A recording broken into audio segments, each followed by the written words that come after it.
Hi guys, and welcome to my YouTube channel. My name is Wanda Zondarasiweda, and in today's video I'll be doing a book review. This is of a book called The Richest Man in Babylon by George S. Clason. So this book has been quoted as one of the best personal financial books, and I actually agree. I actually think that this is a very good guideline for anyone who is eager to be more secure in their financial lives. And I also think that it's a very relevant book for a book that was initially published in 1928. So it's very simple, very easy to follow, and it uses tales actually to tell a story on how to manage your finances. So there are different characters, and each character actually tells their experience on how they manage their finances, right?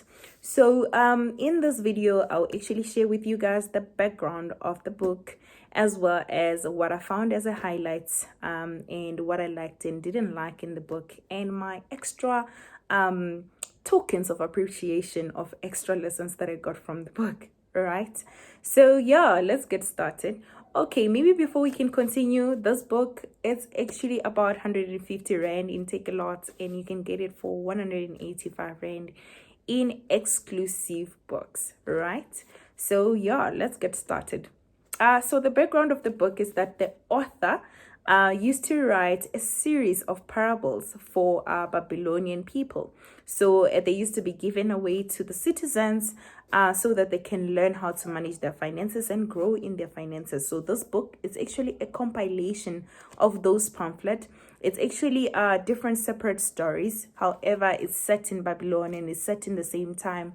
And also it uses the same characters, just makes it easy to relate one story to the next, makes you feel like you know the characters.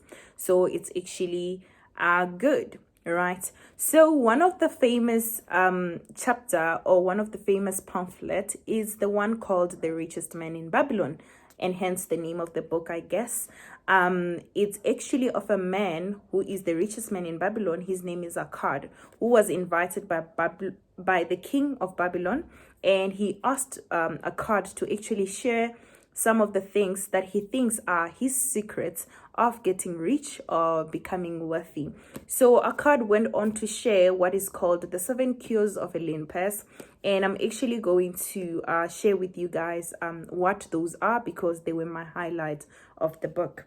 So number 1, he said, start thy purse fattening, right? This in simple terms actually means that you must save money. And I believe that this is where the principle of money of pay yourself first started, because he actually encouraged everyone to actually take the 10th of their income to their savings, right? Yes, so the 10th or 10% of your income, you can save 10% of your income. However, this is just a recommendation. And I like something that he mentioned in page 19. I'm just going to page 19 so I can read it for you guys. He says that each time I was paid, I took one from each 10 pieces of copper and hid it away. And strange as it may seem, I was no shorter of funds than before. I noticed little difference as I managed to get along without it. So he's saying that if you start saving small, there's a possibility that you may not even notice that you are short of the 10% that you're saving. However, there's a difference that you will start seeing, which is the accumulation of wealth, because if you start saving 10% of something, after 10 times of saving that thing, you actually have a whole, right? So if you're saving 10% of 100 rand, 10 times later, you have a whole 100 rand. Number 2, he says, control thy expenditure. And it also speaks to the good principle of personal finance, which is living within your means, right? So do not buy something which you cannot afford from your income. And I'm going to read something which he says around that in page 38. I like this so much.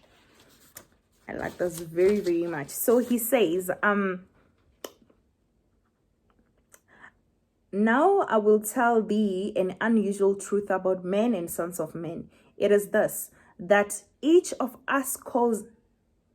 each of us calls our necessary expenses will always grow to equal our income unless we protect the contrary. So he's saying that, try to avoid lifestyle inflation, because once your salary increase, you're most likely to want to increase your lifestyle to fit your income. So if you do so, you're most likely not going to see the accumulation of wealth, and you're most likely not going to save more. So if you resist the lifestyle inflation, you're most likely to be able to save more. All right. So number 3, it says, make thy gold multiply. I think I've spoken a lot about this on my videos. Make sure that if you have accumulated funds, you invest it, you put it in a place where it will accumulate more funds, and those funds that it has accumulated also accumulated more funds. So take advantage of time and compound interest. Compound interest meaning that your interest rates actually gain more interest rate, right? So he also speaks about guard thy treasure. And I'm going to go to page 44, where he says something very interesting that is very relevant to our lives. It says, misfortunes love a shining mark. So once you have accumulated your funds, you will be people will propose like some investment that are too good to be true. So he's advising us to actually take care of our investment or money that we have accumulated, so that we don't get into risky situations. I still say that, assess your risk appetite, know your risk level, and invest as wise. Be careful of the get rich fast schemes. They are out there, they are everywhere. Sometimes if it sounds too good to be true, it actually is too good to be true. All right. And he goes on to speak about on number 5, make thy dwelling a profitable investment. So it speaks about, make sure that you buy a house, because it is, he says, it's permanent in their value, right? And we know that house actually appreciates in value. So investing in owning a home is actually a good investment, right? So number 6, he speaks about ensure future income. So this was mainly talking about having retirement fund, provident fund, or a pension fund, right? So making sure that you save your money enough so that it can help you to still eat in times where you cannot generate more income. And then number 7, it says increase thy ability to earn. So make sure that you educate yourself, make sure that you start more businesses, make sure that you acquire more degree, if that will help you to actually start earning more than you used to, right? So those are the 7 cues of lean purse, and that's what I found as highlights of the book. I find them very relevant to today's world, and I also find them very practical, very easy to follow. It's something that you can follow through by yourself. So now I'm gonna go to what I like and what I didn't like about the book. So what I like about the book is that it gives sound advice for everyone. You can be a beginner in investment, or an advanced person, or an entrepreneur. I think the things that are mentioned in the book are very solid, and I kind of want to read it more so that I can have them written in my mind, and I don't have to always reference back to the book. But it's a good book. And also the things that I did not like about the book is the language.